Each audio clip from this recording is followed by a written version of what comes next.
क'क्राझार जिल्ला बतझर महकुमानि सिङाव थानाय काजिगावनि गुरुदेव कालीचरण ब्रह्मनि जोनोम जायगा गुरुधामाव बिटिआरनि सीएम प्रमद बर' बिथाङा जयग'आव बाहागो लायो आरो मोनसे मेहेरगोनां सावराय मेलबो लानाय जायो।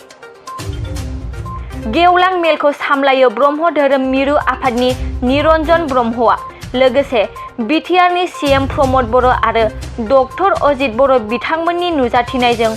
गोबां पुरहित आरो गोबां रायजो राजाफोरा बाहागो लानायखौ नुनो मोननाय जादों।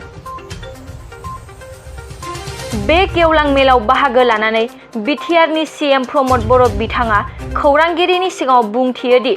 थांनाय समफोरनि बायदि जेबो हिंसायारि जाया आरो बयबो गावबा गावनि साननाय बायदियै जाहाथे भट होनो फैनो हायो आरो बेयो मोजां थासारियाव बारलांनो हायो आं बेखौनो हास्थायदों होनना फोरमायदों बिटिआरनि सीएम प्रमद बर'आ। बिटिआरनि सीएम प्रमद बर'आ बुंबावो दि गुरुदेवनि फबनाय जायगा लोगोसे गुरुधामखौबो समान समानै जौगाहोगोन जाहाथे बुहुमनि मानसिफोरा गुरुदेवनि फारसे साननाय हनायफोरा क्लियार जायो होनना फोरमायो।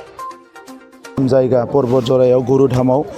यज्ञ आहुति होदों आं बेवहाय बाहागो लाफैदों। आङो मोनसेल' आरज गाबदों जे थांनाय समनि बायदि जाहाथे हिंसायारि थासारि जाया आरो बयबो मोजाङै गावबा गावनि साननाय बायदियै बयबो भट होनो फैनो हायो आरो मोजां थासारियाव बियो बारलाङो आं बेखौ हास्थायदों आरो बेनिखायनो दिनै बेवहाय ब्रह्म धोरोमनि माखासे दैदेनगिरिफोर पुरहितफोरजों लोगोसे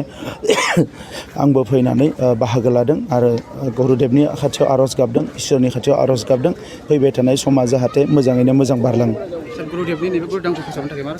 गोबां रोखोमनि खामानि मावबाय थानाय जादों आं दिनै बिसायख'थिनि टाइमाव बुंनो नागिराखै थांनाय खनसेयावनो माने 3 कौटि होनाय जादों आरो